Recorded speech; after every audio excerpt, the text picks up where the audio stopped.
na kitabu ambacho tunakisoma jina lake ni Adabul Hatif, adabu za simu, adabu za simu.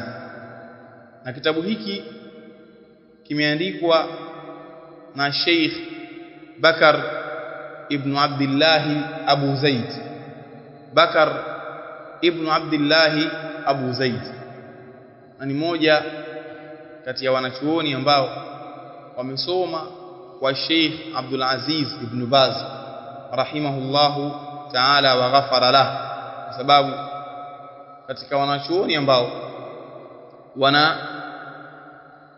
wanafunzi wengi, Ibn Baz rahimahullahu ni moja kati ya wanachuoni hao, na sio wanafunzi wengi, wanafunzi ambao ni wanachuoni. Sasa hivi uweze kukuta alim ambaye elimu yake kwa Saudia haifiki kwa Ibn Baz, kasoma kwa nani alafu ikawa hakuna mchango au kwa mwanafunzi wake, kama ilivyokuwa Yaman na Sheikh Muqbil. Maana Sheikh Muqbil anasema baadhi ya ulama Yaman aliihuisha kwa zama zetu hizi kama alivyoihuisha Yaman al-Imam Sanaani zama zake. Kwa hiyo hawa ni wanachuoni ambao wana mchango mkubwa katika Uislamu, na ana vitabu vingi shekhe huyu, lakini katika kitabu ambacho ni muhimu kunasihiana kama sisi wanafunzi, ukitoa hiki ni Hilyatu Talibin Ilm. Ndani ya kitabu kataja adabu za mwenye kutafuta elimu, na kimesherehesha kitabu hiki na Sheikh Ibn Uthaymeen. Ibn Uthaymeen ambaye naye ni mwanafunzi wa Ibn Baz pia. Kwa ukitazama Ibn Baz ana mchango mkubwa kwa wanachuoni wengi na mengineyo mengi katika mambo ambayo yanamhusu mtunzi wa hichi kitabu. Kisha akaanza kwa kitabu Bismillahir Rahmanir Rahim, Bismillahir Rahmanir Rahim, kwa jina la Allah mwingi wa rehema mwenye kurehemu. Lakini kwa tafsiri ambayo tulikuwa tuwaitolea tambihi kwamba sio ya sawa, kwa jina la Allah mwenye kuneemesha neema kubwa kubwa, tafsiri ile si tafsiri ya sawa, sababu ndani ya Ar-Rahman na Ar-Rahim hakuna sifa au maana ya kuneemesha neema kubwa kubwa na kuneemesha neema ndogo ndogo. Hata ukija kwenye upande wa lugha au mweko wa lugha wa haya maneno kuna hii tafsiri imetolewa na wale ambao wanapinga sifa za Allah subhanahu wa ta'ala, kwa kuwa mwanadamu ana huruma na pia Allah hajafanya na chochote. Tukisema kwamba mwingi wa rehema mwenye kurehemu, kurehemu ni kukihurumia kitu, kwa hiyo itakuwa tumemfananisha Allah na kiumbe. Wakaona tusiseme kurehemu, tusiseme mwingi wa rehema, tuseme mwenye kuneemesha neema kubwa kubwa na mwenye kuneemesha neema ndogo ndogo. Lakini sio sawa tafsiri hii, sio tafsiri ya sawa, na hicho ambacho amekikimbilia pia hakijasalimika. Tukisema kwamba tumtakase Allah na kutokufanya na chochote kama walivyodai wao, tukienda hivyo hivyo walivyodai wao, imethibiti asiyekuwa Allah pia kaneemesha, imethibiti hivyo ndani ya Qur'ani. Kwa tukisema kwamba tutakimbia kule kuwa sio, tukasema Allah ana huruma na kiumbe ana huruma, au Allah ana rehemu na kiumbe ana rehemu.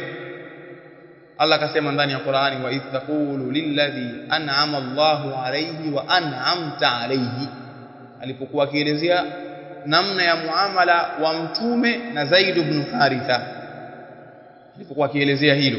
Sasa ukitazama kile ambacho kimehepwa pia kimeingiliwa kwenye upande mwingine, na sahihi ni Bismillahir Rahmanir Rahim, kwa jina la Allah mwingi wa rehema mwenye kurehemu au mwenye kuhurumia, pia unaweza kusema hivi. Alhamdulillah, alhamdulillah, alhamdulillah, kila sifa njema zisizo na mapungufu. Lillahi, ni milki ya Allah, ni milki ya Allah. Kadhalika waweza kusema ni sahiqi ya Allah subhanahu wa ta'ala. Wassalatu wassalamu ala rasulillah, na swala na salamu ala rasulillahi sallallahu alaihi wasallam zimwendee mtume wa Allah. Swala na salamu zimwendee yeye. Wa ala sahbihi, kadhalika na ziwendee maswahaba zake, ziwendee maswahaba zake.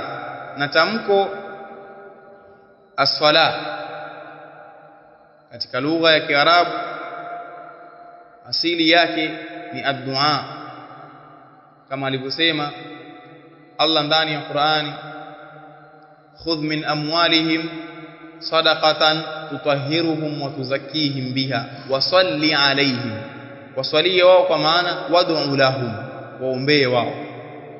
Na ile inna Allaha wa malaikatahu yusalluna ala nabii, kwa upande huu sasa itakapoegemezwa swala kutoka kwa Allah kwenda kwa asiyekuwa Allah, kwamba Allah anamswalia fulani, kama ilivyokuja inna Allaha wa malaikatahu yusalluna ala ahli safil awwal, hakika ya Allah na malaika wake wanawaswalia wale watu wa kwenye safu ya mwanzo katika swala. Au kama qala sallallahu alaihi wasallam, kule kutoka swala kwa Allah kuja kwa asiyekuwa Allah, nasema wanachuoni ni thanaullahi ala abdihi inda almalai a'la, ni sifa za Allah, kwa maana Allah kumsifu mja wake mbele za viumbe waliokuwa watukufu wakubwa ambao ni almalaika. Kwa hiyo kule kuswaliwa mtume sallallahu alaihi wasallam ni kule kutajwa kwa wema na kusifiwa na Allah mbele ya malaika ambao ni watukufu.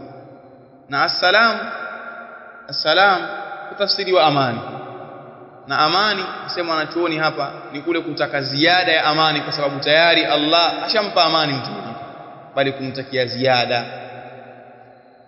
Wa man ihtada bihadihi ila yaumiddin, na yule ambaye ataongoka kwa muongozo wake, au man ihtada bihudahu, na yule ambaye ataongoka kwa muongozo wake yeye ila yaumiddin, mpaka kwenye kunako siku ya ad-din, siku ya kiyama. Lakini tukija kwenye as-sahbu au as-sahabiyu, sahaba ni nani? Kile kipengele tukigusia kidogo kidogo. Sahaba tulimtaja kwenye ile silsila ya hutuba zile kuhusu fadhila za masahaba, na maelezo ya wanachuoni mengi yameelezewa, na kuna khilafu kwenye baadhi ya istilahati na ibarati, lakini kauli ambayo ni nguvu kwenye hilo ni kauli ambayo ameitaja al-Imam Ibn Hajar kwenye kitabu cha al-Isaba, kadhalika na kitabu Nuzhatun Nazar, akasema man laqiya an-nabiyya mu'minan bihi wa mata ala dhalika walau takhallalat ar-riddatu ala al-asahhi, yule ambaye alikutana na mtume sallallahu alaihi wasallam na hali ya kuwa amemwamini yeye na akafa juu ya hiyo imani, hata kama katikati kumepita nini, hali ya kuritadi, huyu naye ni nani? Sahaba. Kama hata kama katikati hapa aliteleza akafanya matendo ambayo pengine yanabatilisha Uislamu wake, akirejea kwenye Uislamu hata kama mtume ameshakufa tayari, huyu anakuwa nani? Pia sahaba. Ingawa wapo waliosema kwamba akiritadi kisha akasilimu tena, akisilimu kisha hakumuona mtume, harejei kwenye sahaba na kwa Muislamu tu, kwa sababu ile kufuru ya katikati imebatilisha matendo yote, na katika ile ubatilika ni ule usahaba wake. Wapo waliosema hivyo, lakini kauli yenye nguvu ni hii ya kwamba akirejea katika Uislamu pia ule usahaba wake unarejea. Na yaumuddin ni moja kati ya masiku ya kiyama, kwa maana majina miongoni mwa majina ya siku ya kiyama, kwa sababu kiyama kina majina mengi. Miongoni mwa hayo ni yaumuddin, kama alivyosema ndani ya Qur'ani Allah, maliki yaumiddin, kama mmiliki wa siku ya ad-din ay al-jaza, ndiyo siku ya kiyama. kisha ikaendelea amma ba'du. Lakini sisi tutawakafia hapa, tutakuja kuanza baada ya huu utangulizi kile kitakachokuja ndani. Sababu huu ni utangulizi ambao tumeutoa kwa munasaba wa kusoma, na kuna utangulizi wa mwenye kitabu, kisha atakuja kutaja adabu za simu za kisheria zimetolewa kwenye nini kadha kadha.